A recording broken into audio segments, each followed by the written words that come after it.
Ladies and gentlemen, welcome to Brother Rogers YouTube channel. Na kama ndio una watch hii channel for the first time, kindly click that subscribe button. Tunataka kufika 1k subscribers na 4000 watch hours tufanye monetization. So kama story yangu inakufurahisha, Bible story, tafadhali unaweza share kwa magrupu zenu za makanisa, unaweza share kwa WhatsApp group zenu, unaweza share kwa Facebook, na we'll be blessed together. Ladies and gentlemen, in the Bible there is this story.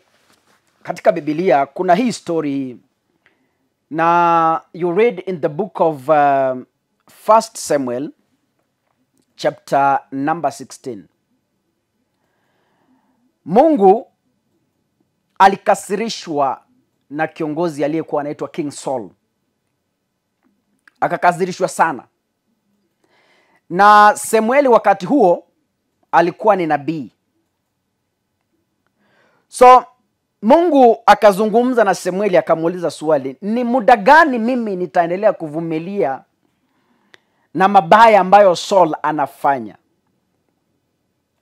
I want you to do this. Just rise up, carry your oil in the horn, alafu ufunge safari kuelekea kwa nyumba ya Jese. Ukifika pale nitakuonyesha jambo. Samueli anamuuliza Mungu, mimi ni nabii lakini Saul ni mtu ambaye ni king na kuna majeshi. Na akisikia kwamba nimeenda kwa nyumba ya Jese, si atanimaliza? Mungu anazungumza na Samueli akamwambia, utakachokifanya, just go and pretend that you are offering a sacrifice. Invite Jesse in the ceremony. Then from there I will show you what to do. So Samueli, kwa sababu alikuwa nabii, akatii sauti ya Mungu, akafunga safari kuelekea Bethlehem kwa nyumba ya Jese.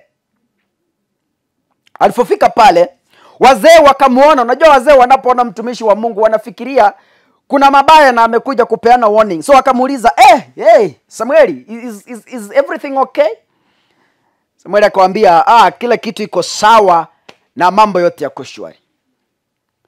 So Samueli akajifanya kwamba anapeana sacrifice, na he invited Jesse into the ceremony. So wakati wanaendelea kupiga story na Jesse, Samueli akamuona kitinda mimba wa Jesse. Kijana mkubwa, amekula vizuri na akona six pack, mwili mzuri, akona kitambi. Samueli akasema, sasa huyu ndiye kiongozi. Huyu ndio kiongozi sasa. Lakini Mungu akamwambia, Samueli, sikiliza. Mimi siangalii kitambi ya mwanadamu. Mimi siangalii suti ambayo amevaa. Mimi siangalii ana pesa ngapi. Mimi siangalii ana simu ya bei gani. Mimi siangalii anaishi nyumba gani. Mimi siangalii anatoka familia ipi. Huyo nimemkataa. Jesse akaitana akina Abinadab, akawaita wote, vijana wake wote. Lakini Mungu akawakataa. Wale walikuwako wakati huo, wakati Samueli alifika. Alafu Samueli akamuuliza Jesse kwamba, je, unaye kijana mwingine ambaye amesalia? Kwa sababu hawa wote Mungu amewakataa. Unajua kulingana na tamaduni ya Waisraeli, vitina mimba ni watu ambao walikuwa wanadharauliwa katika jamii na walikuwa wanatumwa mbali kwenda kulisha kondoo. Unajua, yale makojo ya kondoo, the smell from the sheep, the urine from the sheep, the rains and everything, walikuwa wanalala na kondoo na hiyo smell yote. Kwa hivyo walikuwa ni watu wamedharauliwa katika jamii Ndio maana walikuwa wanatumwa kwenda mbali kulisha kondoo. So hapo katika nyumba ya Yese kulikuwa na kijana mmoja kitinda mimba. Alikuwa anaitwa David. So Yese akamwambia Samueli, ndio kuna kijana mmoja lakini atoshi mboga huyo. Ni kijana mdogo sana huyo. Ni kitinda mimba yuko pale atoshi mboga. Kaambia ameenda pale, ameenda kulisha kondoo na sioni kama huyo chana tunaye. Samueli akamwambia hapana. Muite aje. Biblia inasema kwamba Samueli alipotumiwa maneno aje, akiwa njiani, yale mafuta Samueli alikuwa nao yakaanza kuyeyuka. Wakati alikuja, tayari yale mafuta yalikuwa yamemaliza kuyeyuka. Samueli alipomwekelea kwa kichwa, mafuta yote yakamumwagikia David. Na Mungu akamwambia, huyu ndiye nimemteua kwa kiongozi katika wana wangu wa Israeli, kwa sababu Saul amenikosea. Sitaki kuendelea, nataka niseme nini. David, unapoangalia mazingira ambayo alikuwa naishi, ni mazingira ya madharau. Hata ndugu zake wakubwa walikuwa na mdharau, na chakula anakuja kula jioni kile kimebaki, kwa sababu alikuwa pale uwanjani kuchunga kondoo. Mvua ikinyesha inamnyeshea, hata nguo habadilishi. Kukiwa na jua kali anavumilia.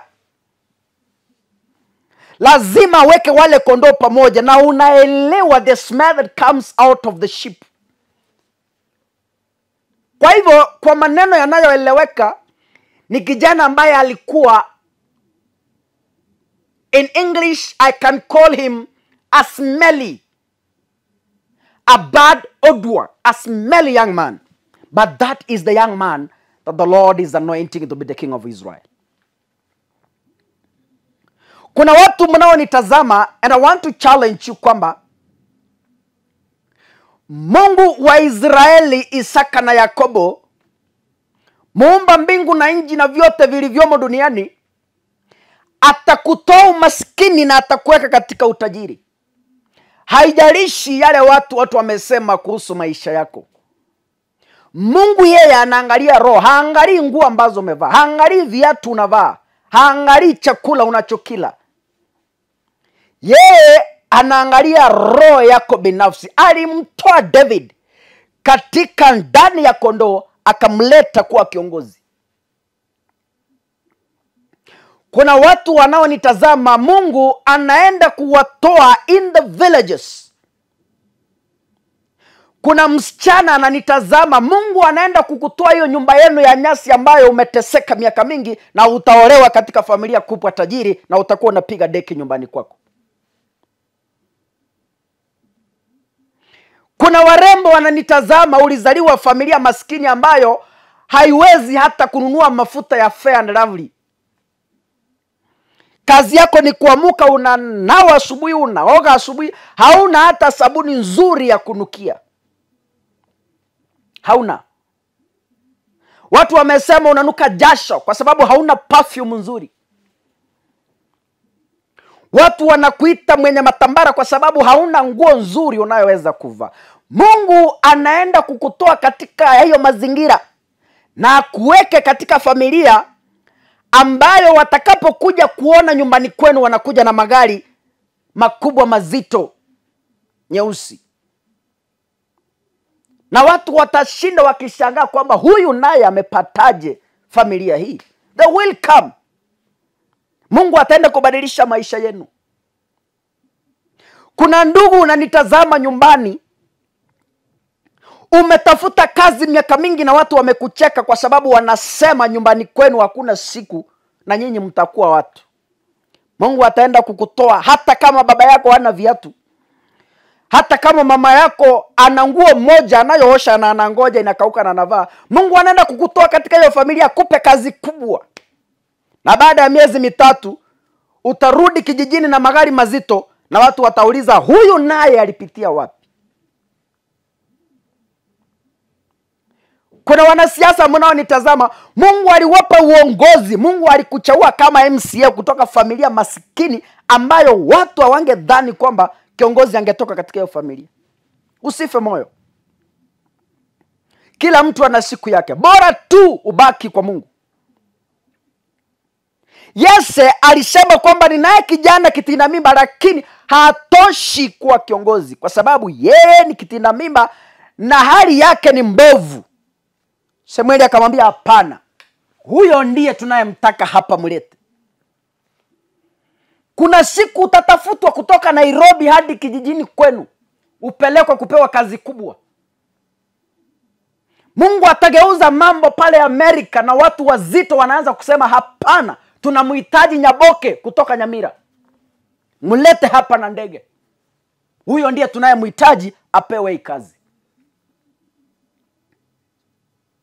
Mungu atasababisha maneno watu wazungumze pale Canada waseme hapana, tunamtaka Nyakundi wa Omweli kutoka familia maskini pale ndani kwa maskini aje.